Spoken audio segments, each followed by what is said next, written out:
Hello, listeners. You are listening to another episode of your favorite podcast. That's Entertainment. I am your pop culture maven, Jeff Malone, and usually with me is my co-host, my Aunt Beth Woods. But actually, it's another episode with a special guest host, special guest co-host. You've heard him before. I'm sure you love him. It's my good friend Jeff Smith from all the way across I 80. Is that how you'd get from New York to your area? Oh yeah, no, you Or would got you you have got the to path switch to down there, something? right, Joe? Yeah, no, I-80 it is. Yes. Okay, yeah, all the way over to Western PA. It's my good friend Jeff Smith. We bring it, and if you're looking at the calendar and you know where mine and Jeff's interests most overlap, then you know what this is all about. It's time to say oh my, because it's we're wrapping up March Madness. It's another great year of college basketball. We had a full length episode on it about 2 years ago, and now we've started an entertaining tradition of just convening and maybe crying, but maybe shedding a few tears over what happened the past few weeks in the men's and women's Division 1 college basketball tournaments. So, Jeff, how many hours do you estimate you've watched of college basketball in the last 3 weeks? Well, I tell you what, Jeff, it's been a lot of long nights, and usually the killer is when you see those tip times for the last games of the night just creep up and past what they were supposed to be, and yeah, it's definitely not a time to be catching up on sleep, that's for sure. But that's what the rest of April will be all about. Hey, I have to ask you in your little intro there, your little oh my, was that homage to Dick Enberg? Because that was one of his catchphrases, and he was always, That I thought, a very underrated tournament announcer. that was the intention, and I actually meant to do that at the very beginning of my intro, but luckily I caught myself soon enough. I would have been horrified if we'd gone through this whole entire recording without including that. I don't know if we could do it on the spot, but I don't know. Maybe like a top five tournament announcers. I think Dick Enberg's on there for me. But Well, I mean, save that thought. I mean, I didn't yeah, prepare that, but I we could know. do that, and it would be an especially appropriate time to do that this year, I would think. But anyway, so ooh, yeah. What was I about to say? So I want to give everyone context here. So we were talking about the 2024 edition. We were recording on Monday afternoon. We've just caught the 2024 eclipse. Our eyes are still working, as far as I can tell. So the women's final has already concluded, but the men's final has not yet. This was the best time for our schedules to overlap. So we'll be recapping all the other games, but that game will be predicting. And I don't, maybe if we feel like it, we'll edit in after the fact some reactions to the tonight's UConn Purdue men's final if there needs to be something that needs to be said. But yeah, okay. So on, I've already given away the topic for the today's episode, but just to be thorough on That's Entertainment, the premise is we pick a pop culture topic and discuss it according to the three S: first, favorite, and forever. But we already did that with March Madness, so now we'll just focus on the last part, the forever. So yeah, I'll let my guests jump in. What are your main overall reactions to this year's edition of the Madness?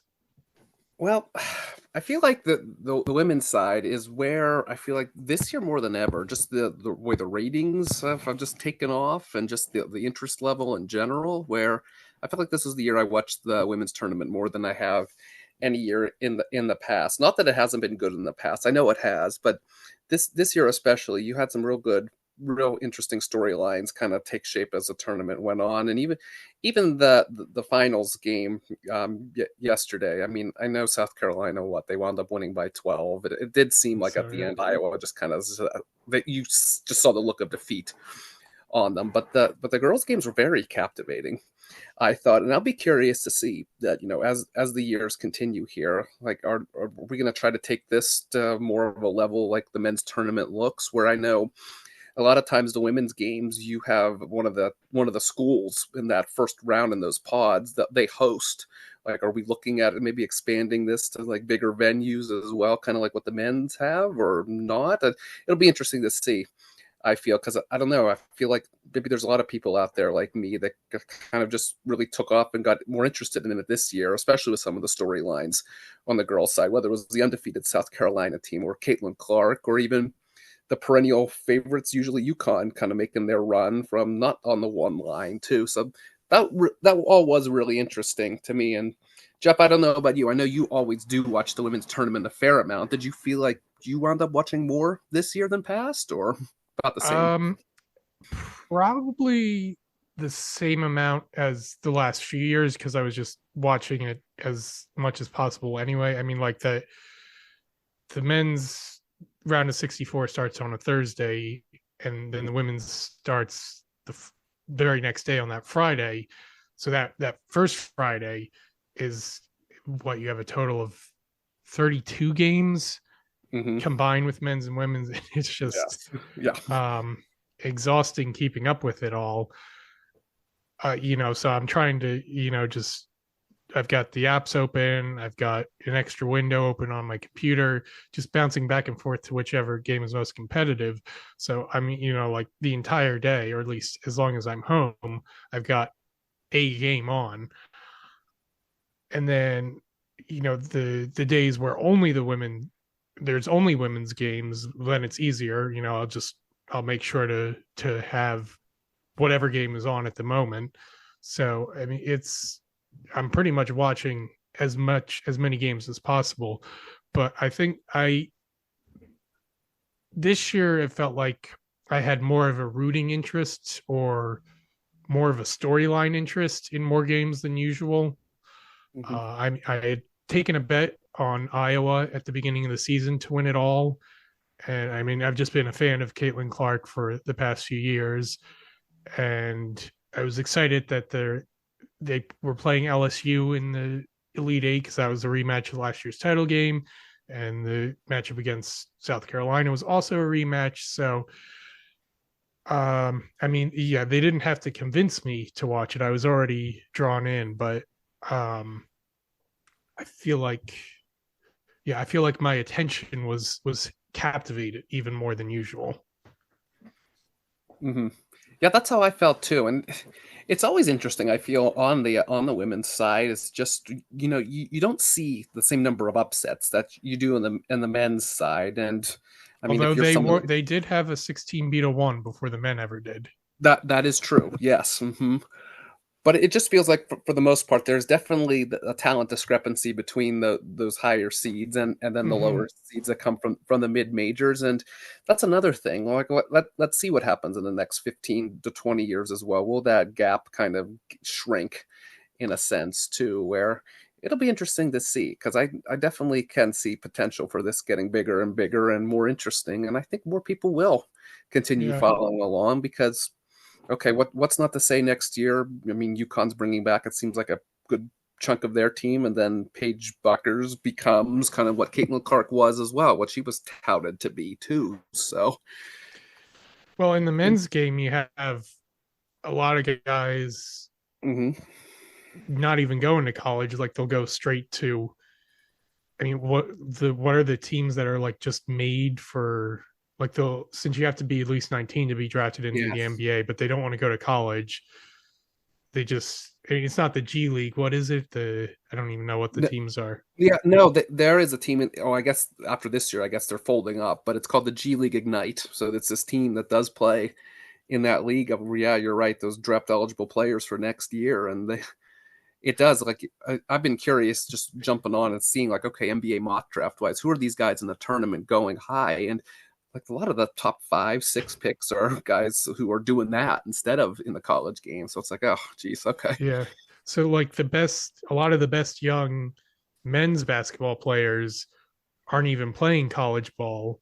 Hmm. So there's not as much of a talent disparity between the blue blood programs and the smaller schools as there was 10 years ago. But with in the women's game, the disparity might be growing because the top schools are, it feels like they're investing more, and the WNBA is getting more attention. So you have these star players at the big schools, but the small schools don't have the resources, so they're getting left behind for the moment. But I don't know. Maybe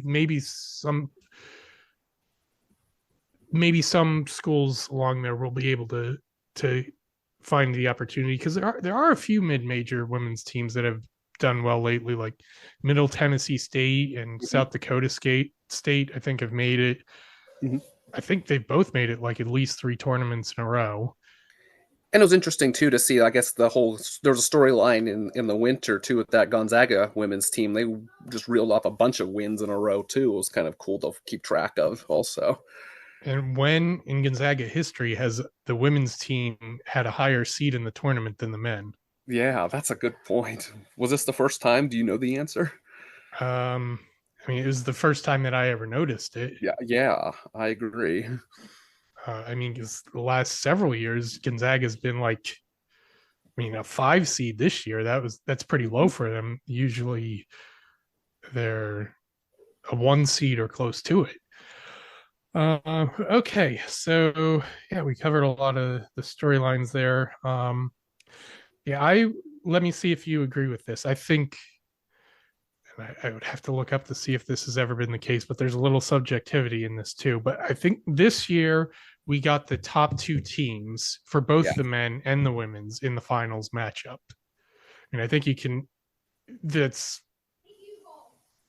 un, undoubtedly true about South Carolina being the number one women's team. You Hmm. can maybe make an argument for some other teams besides Iowa as the number 2 team, but I think the Hawkeyes made enough of a case for themselves at the end of the season. And then in the men's, I really don't think you can pick anyone besides UConn or Purdue. No, I agree. I mean, Houston would have been the closest, but no, I mean, just with the players on both those teams, I agree.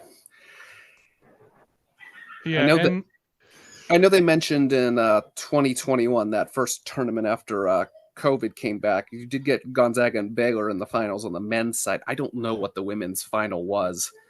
I believe it That was Stanford beating Arizona. I think one of okay? them was a 3 seed and one of them might have been a 1 seed, but they were, and I think one of them beat UConn in the Final Four. So those were definitely a surprise. Yeah, but you definitely didn't have the top 2. Yeah, Stanford was a 1 seed and Arizona was a 3 seed. Arizona had beaten UConn and Stanford had beaten South Carolina. So I think maybe if the other teams in those semifinals had won, if it had been South Carolina UConn instead, then it could have been Hmm. the top 2 that year. Now I know the NFL's kind of gone to this format too, and I think the NBA still does it too. Or do you have any thought or that seeing where you say we get to the final four? Do you reseed the teams to kind of create that better championship if possible, or do you just kind of let it go as the bracket allows? I don't know. I don't know the answer to that. I'm I'm more the traditionalist. I feel just keep the bracket how it is, but I do see the value in making the championship a little bit more interesting. If Well, it would definitely complicate bracket pools. sure. I mean, I think it worked out this year. Like, although maybe you could have argued UConn as the top overall 1 seed should have played NC State, and Purdue should have played Alabama in that case. But I feel like when you get to the final four, even if an unexpected team or a few make it, you've got to be impressive to pull off as many ones in a row as you do. So like NC State obviously wasn't one of the top four teams during the regular season, but they were during the tournament. So yeah, I don't, maybe in a smaller league, like I can see the argument for it in a professional league where you only have about 30 teams Mm-hmm. and the distinctions can be more clearly seen between the top seeds. But in college basketball, I mean, where they're not even, where there's hundreds of teams and you're not playing a majority of the all the other teams throughout the regular season.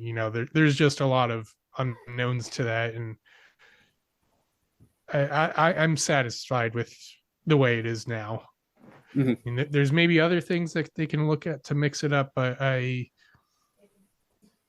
wouldn't recommend that option.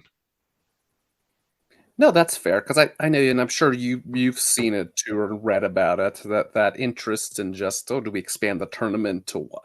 It's what, 72 or I've heard 96? 96. Yeah. Yeah, it's like, I don't know about that, but Well, I mean, I'm not a, I mean, I'd love to watch more games. Mhm, I still watch the NIT, mhm, uh, just because I love watching college basketball, mhm, not because it's necessarily.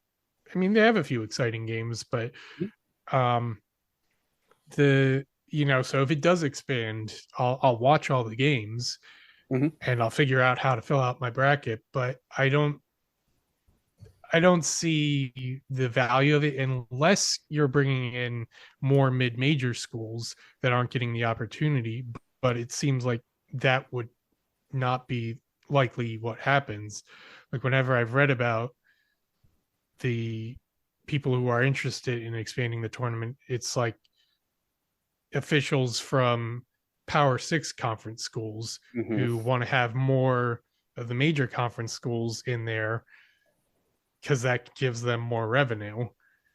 And they're they've got enough. And in this era of major or conference uh, domination, where the SEC and the Big Ten are like the only conferences left anymore. Like they don't. That's it's not being motivated by the right ideas. No, I agree, and even if it's something small, okay, say you want to expand it just a little bit, or I've always been a fan of put the last 8 teams in the field in Dayton, and then have those mid majors that won their conference tournaments as your 15s and your 16s, and don't have them play a play in game. And I do get the argument on the other side of it. You do get that exposure for those teams. Like you had Howard playing Wagner, you had Grambling playing Montana State, and they got eyes from the entire country on them. But I don't know. I just feel like you should kind of allow that fairness to the smaller conferences and let them get one of those first games automatically in as well, and make Yeah, those teams who are scraping on the bubble kind of have to play their way into the actual thing itself. That would be the only thing I would consider them or hope that they would want to change. But I mean, I can see the exposure argument, and the idea of letting the teams that win their conference tournament actually get the full March Madness experience and not just the first four experience. But I would also, I don't know if I would necessarily make this argument, but I would definitely throw it out there that I would actually go the opposite direction and say the if the at large the last at large bids, if they're 11 seeds or 12 seeds, they're ahead of the 16 seeds and the 15, 14, and 13 seeds, so they should already be in the field and not in the play-in. The play-in should be the very lowest seeds, whether they were conference champions or at large teams, and I mean they're not going to be at large teams, like unless all the small conference champions are somehow undefeated. But yeah, I I I mean it's weird having 68 teams, like just having to have playing games makes it so there I don't think there's a fully satisfactory option. Hmm. Um, I don't know. Maybe give the first four games some more media coverage. Make them have them on CBS instead of True TV or something like the along those lines. That's true too. Yeah, I mean, like just anything, and even so, I mean, give those smaller schools a chance for the national TV spot as well. And yeah, I mean, that could be a big change too. That would work. Small, but massive for them, and just the profits those schools could see. Because I know even back here more locally, there was one year that Robert Morris, kind of the one of the small and forgotten Pittsburgh colleges, was in the play-in, and it was very true. Just the amount of admissions of the school increased. I mean, recruiting exposure profited from that too. So it does make a difference for those little teams that can be thrown on TV and kind of the bigger stage. So Speaking of first four games, so Howard and Wagner you mentioned was one this year. Did you see Colin Jost's post on Instagram about that game? no. Mm-mm. So you watch SNL regularly still, right?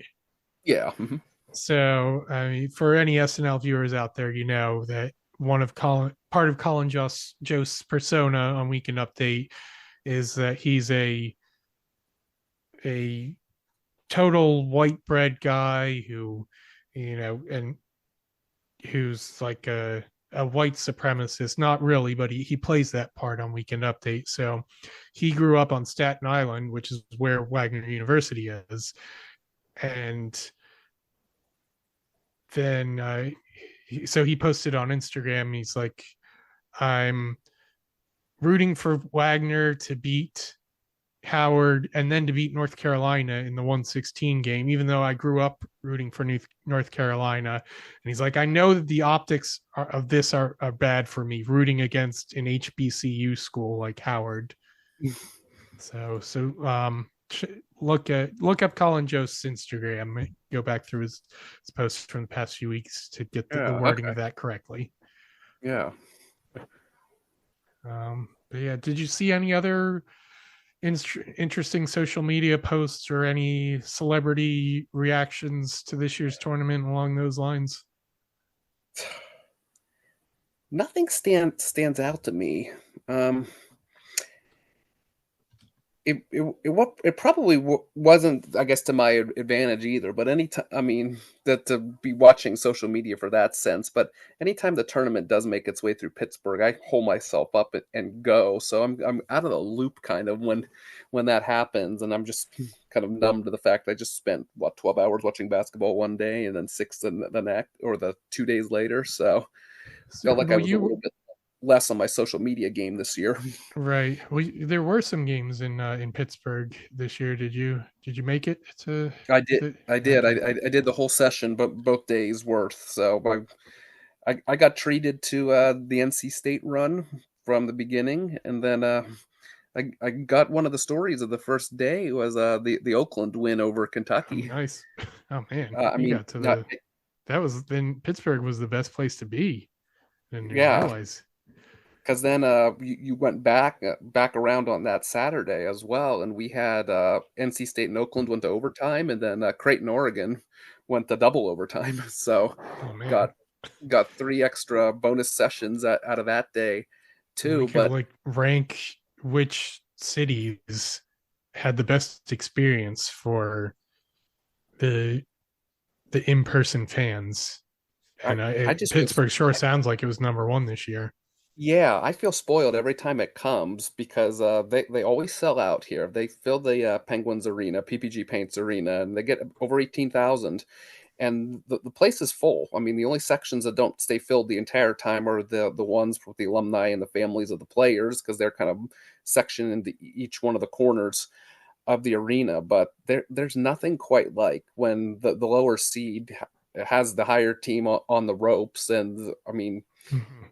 the arena, which had its fair share of Kentucky fans that made the trip up, of course, but the entire place went pro Oakland very very quickly, Were and there any so Oakland fans? Because it's that Oakland from Michigan, Oakland from so Michigan. Oh so yeah, it's not that far a trip.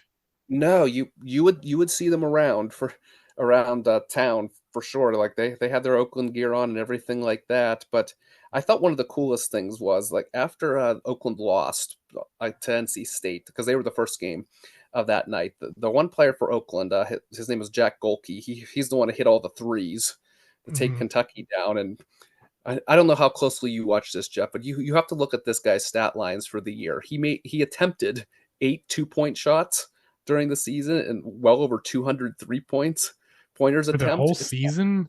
in the whole season. Yeah, it's unbelievable. Like you can find like his shot charts online, and it's unreal. Like he uh he was a grad transfer from a Division II school, and Oakland's coach um, recruited him just for the purpose of his ability to shoot threes. And he's always the Oakland's coach, Greg Campy. He's been there for 40 years now. Yeah. He's the longest tenured D1 coach now that Jim Boeheim retired. He always has played an up tempo system, and he was looking for a sharpshooter, and he doesn't even start, but the way he was able to make threes, it was just fun to watch him in warm ups too, just out there draining three after three after three. But anyway, after Oakland lost their Saturday night game, he went back into the crowd like as the Oregon Creighton game was warming up, like in his full jersey, taking pictures with anybody and everybody. And you could tag on like with the hashtag like March Madness selfie to get on the big screen. It's all these people sitting in the lower bowl of PPG Paints Arena with standing next to Jack Golke in his full Oakland uniform. Still, it's like how did that happen? Hmm. But no, it is. It's always so much fun to go to these games in person because every time it's come to Pittsburgh, there's been a different kind of team and storyline that's come out of it. I mean, usually Villanova's been out here when they went through their runs, and then even the year that Villanova lost when they were in Pittsburgh, it was when the crying piccolo girl from the Villanova band made her famous appearance that stayed on social media for a while too. So we usually get something interesting to happen when the games appear out here. And I thought even one of the more interesting things that happened was the first game that I saw on that Thursday. Oh, let's see. I'm trying to go back through the day. Okay, the first game was Creighton against Akron. So it was a 3 versus a 14 in what should have happened. That Creighton dismantled Akron, and as the second half kind of got and the game got away from Akron, the one local team, Duquesne, who was actually the host for the games at PPG Paints Arena, Duquesne was playing their first round game. They were the 11 over this, and they were playing the 6 BYU. And Duquesne won. And this was the first Mhm. time Duquesne won a tournament game since 1969. So anytime the arena could put the Duquesne game up on the Jumbotron, the place went nuts because you had a lot of Duquesne alum who were there. Duquesne's campus sits a block away from PPG Paints Arena. And every time they took it off the screen, because they went back to full screen for the game that was currently being played on the court, you just heard the boos rain down from the stands. So once that Duquesne game ended, the place erupted. It was probably during the afternoon session just the loudest cheers of the day, and nothing matched it until the craziness of Kentucky Oakland later that night. Mhm. Yeah. Well, there were games in Brooklyn as well, but I didn't realize it until Selection Sunday. I checked the prices. The day sessions on Friday were like $40 or $50 for the cheapest seats. So if I wanted to take off work, it would have been not too difficult for me to go and just like a 15-minute subway ride away from me. But I decided I had some other plans, and I do like watching the games is at home so I can bounce around. But yeah, I could have seen James Madison beating Wisconsin at 12 over Mm-hmm. 5. But instead I caught that at home. Or did I catch? I went to see a movie on Friday night, so I might have caught that game on the app Yes, some I know I said I watch as many games as possible, but sometimes I do take a movie break in between. So shall we get into how our brackets went this year? Did we make any good predictions? Yeah, This year, I I have think it not. was actually, I think I would guess most people did fairly well because a lot of the top seeds advanced pretty far. Yeah, But how did you do? that's kind of how I feel. It was kind of just I don't want to say run of the mill kind of year, but I mean, I kept most of my Elite Eight for a fair amount of the tournament. Let's see, I got 12. I got the James Madison game right. Um, Did you pick Grand I, Canyon? I didn't. I thought about it. I thought about Grand Canyon, I but picked three 12 seeds, and McNeese was the other one, and that did not work out as well. But I did get the two, and that made up for the other close games. Like I don't think I got any 7-10 games right. I think let me go grab my bracket quick. Yeah, well, I was gonna say I can filibuster here too. Yeah, I'm not much better. Yeah, I only got Dayton right, and out of the 7-10 games, and I know Dayton was pretty close to losing that game. They had a furious comeback at the end to even win that one. Oh And man, then that was such a heartbreaker for me. I had mm, yeah, I mean at least it was only one game that I lost there, where I was like, yeah, "Are you kidding me?" yeah, but I mean, no, looking at everything else, I got half the 8-9 games right. I did pick Oregon over South Carolina, so I felt good about getting at least one 11 seed right. But Hmm. I went New Mexico as well, and that was Yeah, probably the most frustrating one. And there's always one every year. Is I didn't pick Clemson out of I that didn't one, either. Yeah. but it's like Um. okay, you know what? The next round I had New Mexico as my sleeper good to go to the Sweet 16 anyway, and Clemson took down Baylor, so that didn't really hurt me anyways in the Mhm. long. But it Yeah, but it was I was most besides picking New Mexico, I was pretty chalky in that mhm. section of the bracket. Yeah, and I always try to find every year like a 2 seed to go down in the second round. Well, that didn't happen this year. I feel like more years than not, a 7 or a 10 takes out a 2. Or I always try to find that 11 to make it to the elite, or not to the elite, to the Sweet 16, or a 12 seed. I just didn't feel comfortable doing it anywhere. And I mean, of course, lo Hmm. and behold, there was one. But I was impressed watching Texas Tech in the Big 12 tournament. So I figured out they'll take care of NC State. But no, I mean that was such a good story too as that Well, I'm unfolded. glad I watched more of the ACC tournament than the Big 12 tournament because I did pick NC State. That was the only 6-11 game I got right. I didn't pick them any farther than that, but at least I picked them for one game. Yeah, Um, but yeah, I'm bearing the lead a bit because I'm actually in first place in two pools that I entered this year, and I will win. You will know if I've won, listeners, by the time this episode drops, because I will win if UConn wins it all. Someone can leap ahead of me if Purdue wins in both of these pools. But actually, in one of them, I'm winning outright, but in the other one, I'm tied for first, and the other person also picked UConn. So if UConn wins, it's going to come down to the tiebreaker of total number of points for the game. I think he picked 162, I picked 170.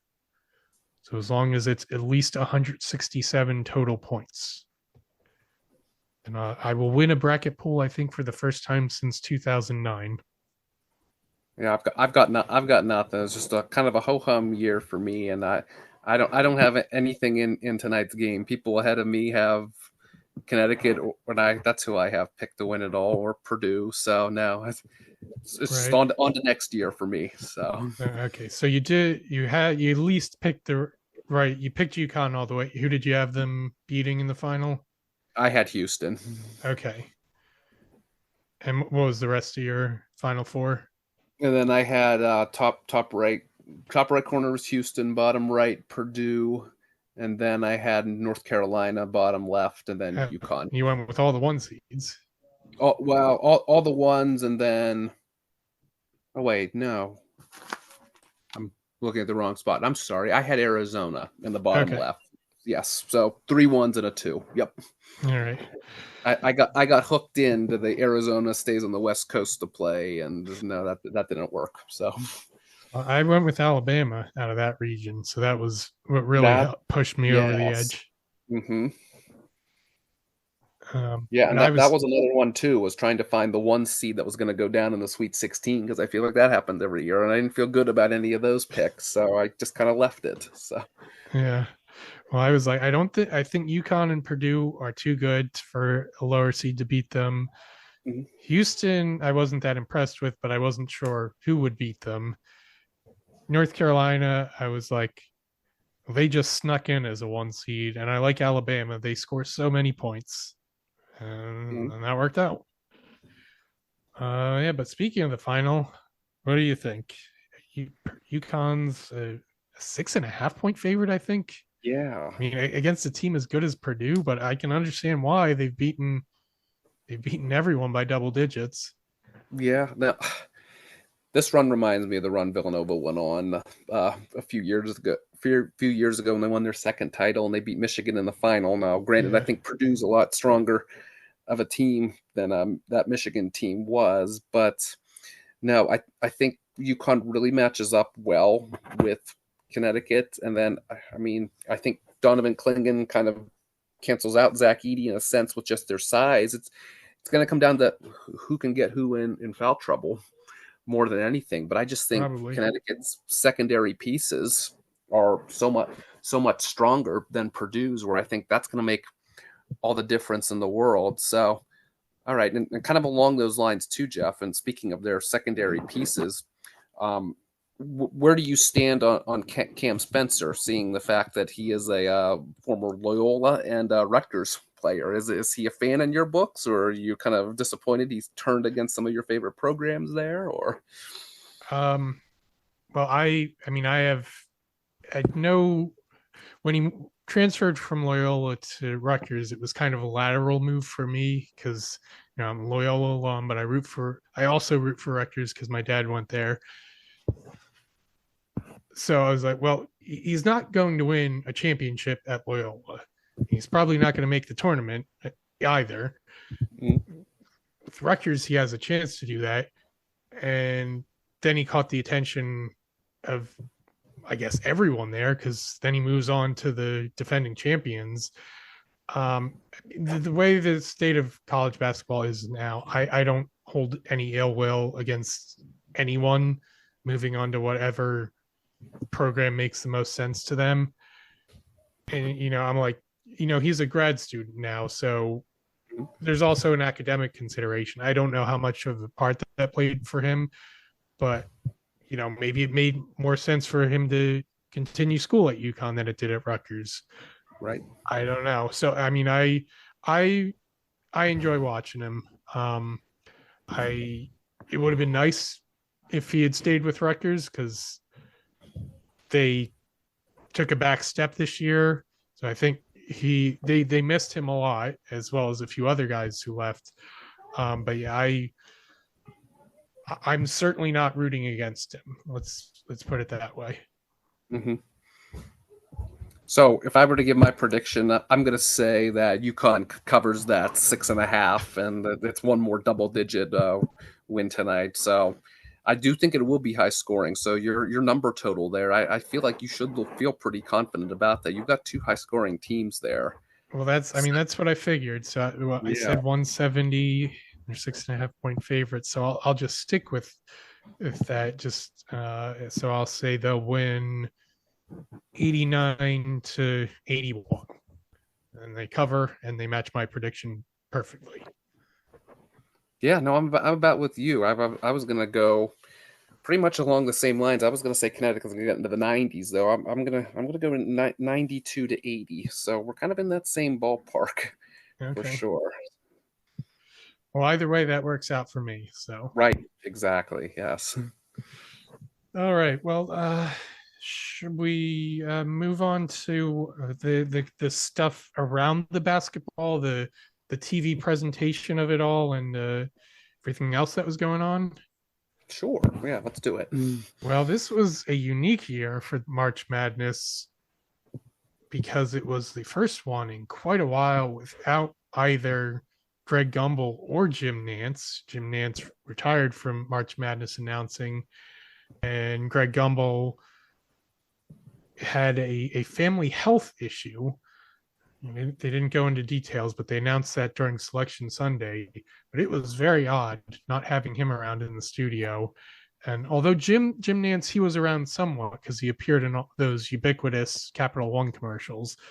Um, Ian Eagle, I guess, was upgraded to the number one play-by-play man, which I thought was a very well-deserved promotion. So, what were your thoughts about those aspects? It did feel weird not having Greg Gumbel there, especially once Selection Sunday rolled around. Now, once the tournament games got started, since Turner's taken over and they've kind of had the Turner guys in, it wasn't as noticeable. And Ernie Johnson is so good at Mhm. what he does too. But I definitely I felt the sting more of him not being there once the teams got picked. But I agree with you too. Iron Eagle was well deserved to take kind of that next step from Jim Nance. And a lot of times too, I know during the regular season, you get that number one CBS the analyst crew with Bill Rafferty and Grant Hill. They'll call games, or usually Jim Nance comes along or would come along closer to the tournament anyway. So there were a lot of games in the past years where Iron Eagle would kind of be that de facto number one during the regular season. So you could tell there was chemistry there already with the three of them calling games together, and just seemed like a seamless transition as well. Yeah. Any favorite calls from Ian Eagle this year? Because I know I have one. Nothing stands out to me. I mean, he's just a very solid announcer who does. I think he fits perfectly the college basketball game. I guess more than anything, I always enjoy his wedgie call when the ball gets stuck. But Well, I have that written down. He said a wedgie in the desert because the Final Four is in Arizona. So it was, I forget which game it was, but one of the semifinals, the ball got stuck in the rim. So perfect opportunity right there. mm-hmm. Okay. So well, we kind of teased it at the beginning. Said, should we rank our top five announcers? I wasn't ready, but could you come up with the top five all time on the spot? Oh, probably could here. I mean, always enjoyed Gus Johnson. That's for sure.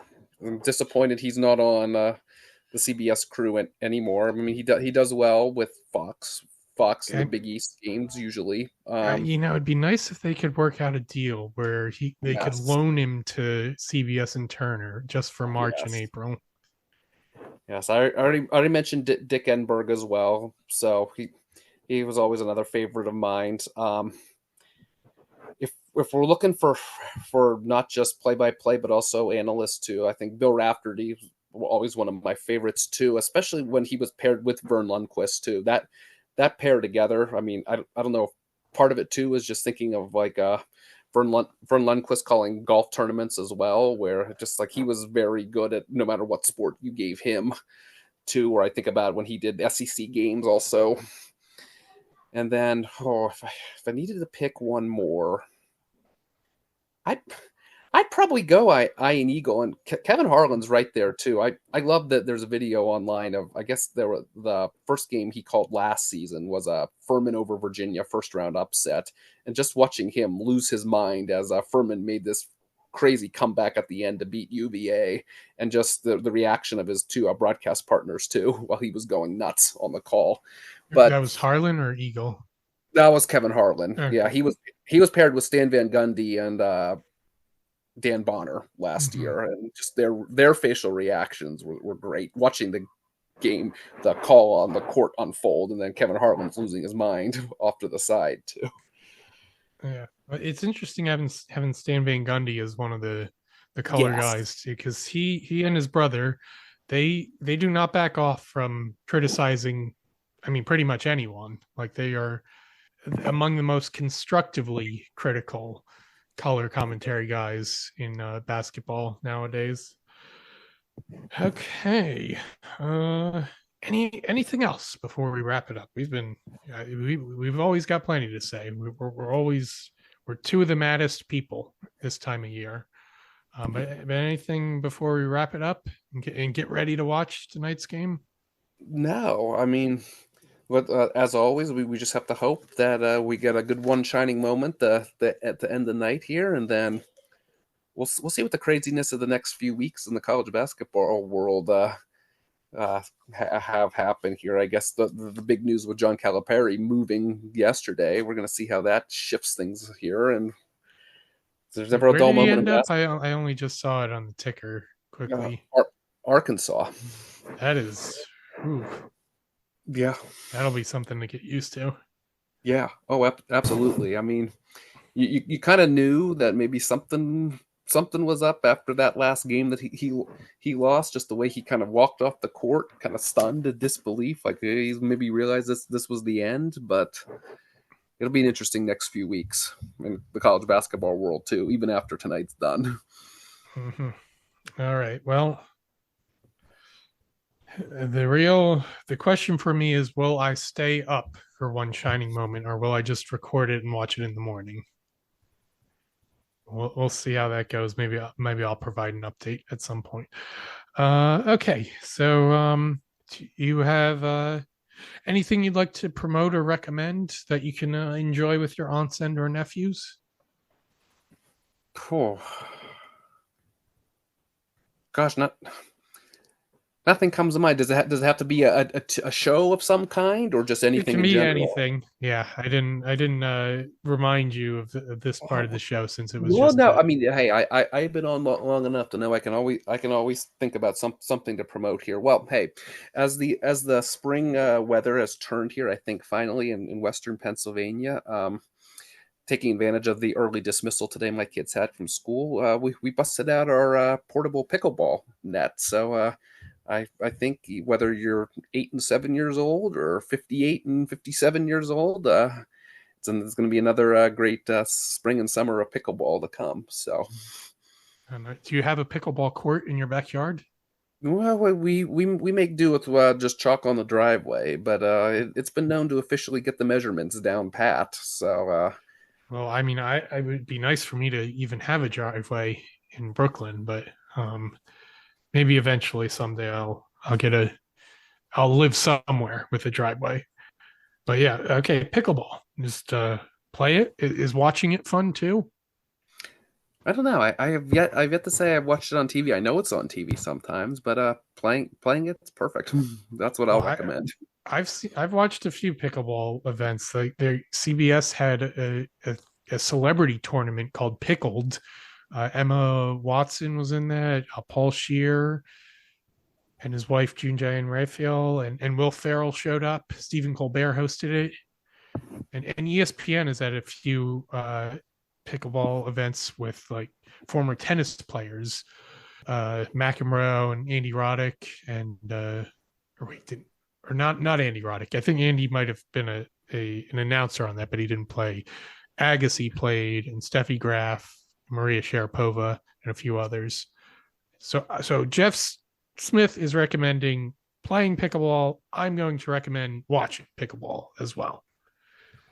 And I'll also promote our Patreon if you'd like to support us with a few bucks a month. And Ken Jeong, the invitation to appear as a guest on the show is open as always. And you can leave us a review. We'll read it on air if you'd like us to. And you can still follow us on social media. We're on Instagram, Facebook, and Twitter. And Jeff, thank you for making time again, once again. And I'll let you say some sort of farewell.